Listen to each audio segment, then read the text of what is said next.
Hello friends, कैसे हैं आप लोग। My self advocate Manibhushan Kumar. वकील का काम क्या है? वकील का काम है आपको प्रोटेक्ट करना।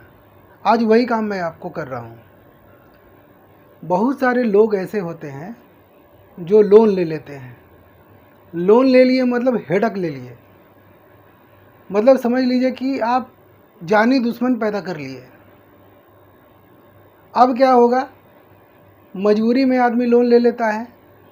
जैसे मान लीजिए कि आपके यहाँ कोई मेडिकल इमरजेंसी है, किसी का तबीयत ख़राब हो गया। अब आपको क्या करना पड़ेगा, कोई उपाय नहीं है, आपके पास पैसा नहीं है, आप बैंक से लोन ले लिए। बैंक वाले इंटरेस्ट चार्ज किया 28%। कोटक बैंक वाले, कोटक महिंद्रा बैंक जो है वो 28% पर्सनल लोन पे इंटरेस्ट लेता है।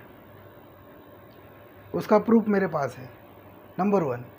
नंबर 2, और बहुत सारे बैंक हैं, शायद 14% पे भी देते होंगे, कुछ 20% पे भी देते होंगे। मतलब रक्त चूसना उनका एक धंधा बन गया है। उनका काम यही है कि जैसे ही कोई मजबूरी में फंसे उसको पैसे दे दो और 28%, 30%, 50%, 20% इंटरेस्ट चार्ज करो। सरकारी बैंक जो है आपकी मदद कर सकते हैं। आप अगर लोन लेने जाना चाहते हैं तो सरकारी बैंक में सबसे पहले आप अप्लाई कीजिए।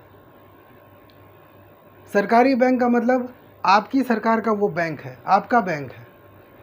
सबसे पहले आप वहाँ अप्लाई कीजिए। अगर वहाँ से आपका काम नहीं हुआ तब आप जा कर के प्राइवेट बैंक की ओर जा सकते हैं। प्राइवेट बैंक वाले क्या करते हैं, ऑनलाइन पैसा पेमेंट कर देते हैं तुरंत। आधार कार्ड दिखाइए, पैन कार्ड दिखाइए, बैंक स्टेटमेंट दीजिए, फट से पैसा आपके अकाउंट में। अब बाद में 28% चार्ज आपसे वो लेगा।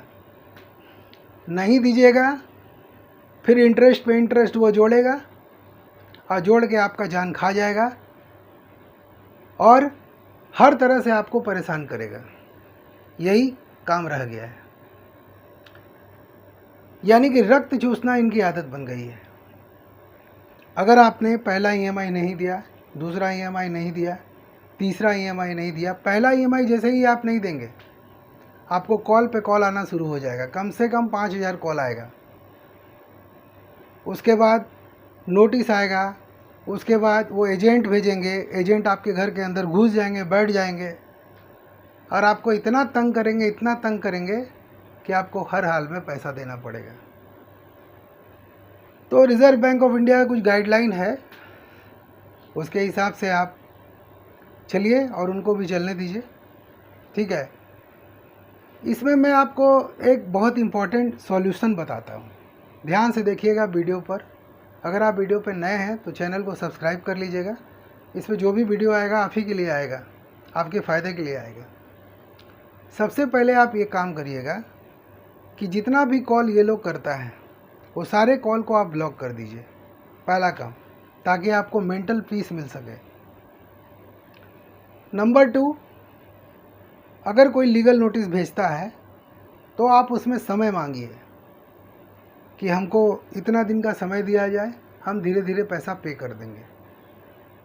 आप जो समय मांगिएगा वो हमेशा ना ना ना ना कहेंगे, वो आपको बिल्कुल समय देना नहीं चाहेंगे। अगर आप ईमेल करिएगा तो भी आपको समय देना नहीं चाहेंगे, रिकवरी एजेंट को भेजेंगे। और रिकवरी एजेंट आप क्या करेंगे, यमदूत टाइप के आदमी होते हैं, वो सीधे आपके घर में घुस जाएंगे, बैठ जाएंगे। कुछ अच्छे लोग भी होते हैं, लेकिन मैक्सिमम देखा गया है कि रिकवरी एजेंट के चलते ही कुछ लोग आत्महत्या कर लेते हैं। इसलिए आपको आत्महत्या करना नहीं है। लोन लिए हैं, पाप नहीं किए हैं, मजबूरी में लिए हैं, और उसका पैसा जो है आप चुकाइएगा। आपको क्या करना है, समय लेते जाना है। समय दीजिए, समय दीजिए। अगर घर पे भी आते हैं तो घर पे आप उनसे मत मिलिए। अगर बाहर भी आपसे मिलना चाहते हैं आप उनसे मत मिलिए। रिकवरी एजेंट से आपको मिलने की कोई आवश्यकता नहीं है, आप मत मिलिए उससे। आप सीधे बैंक से डील कीजिए, बैंक से बात करिए। सबसे पहले उसके सारे नंबर को ब्लैक लिस्ट कर दीजिए, नंबर 1।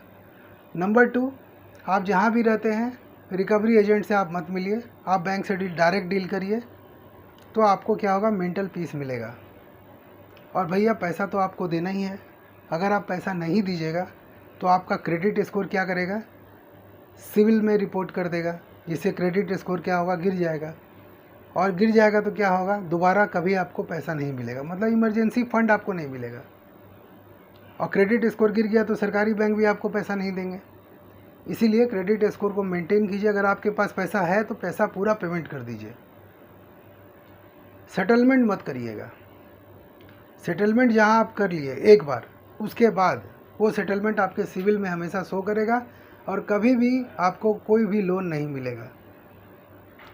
सेटलमेंट आपको कब करना है? जब कोई चारा ना बचे।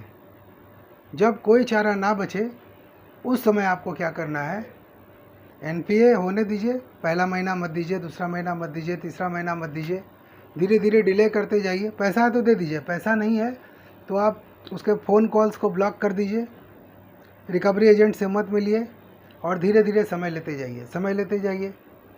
उसके बाद क्या आएगा, रिकवरी एजेंट आना बंद हो जाएगा और वो लोग आपसे सेटलमेंट की बात करेंगे। तो 30 to 40% में आप सेटलमेंट उनसे कर सकते हैं, कर लीजिए।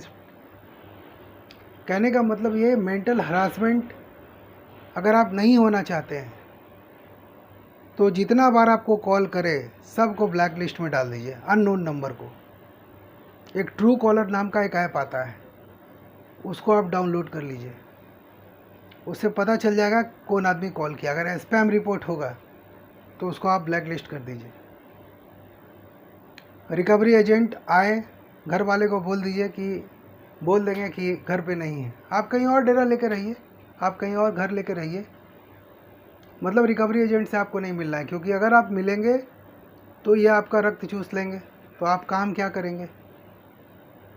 इसीलिए ये दो चीज़ों से बच के रहना है आपको, और सोर्स ऑफ इनकम बढ़ाना, अच्छी इनकम करनी है, उनका पैसा उनके मुंह पर मार देना है और फिर दोबारा कसम खाना कि कभी हाईएस्ट रेट ऑफ इंटरेस्ट पर पैसा नहीं लेंगे।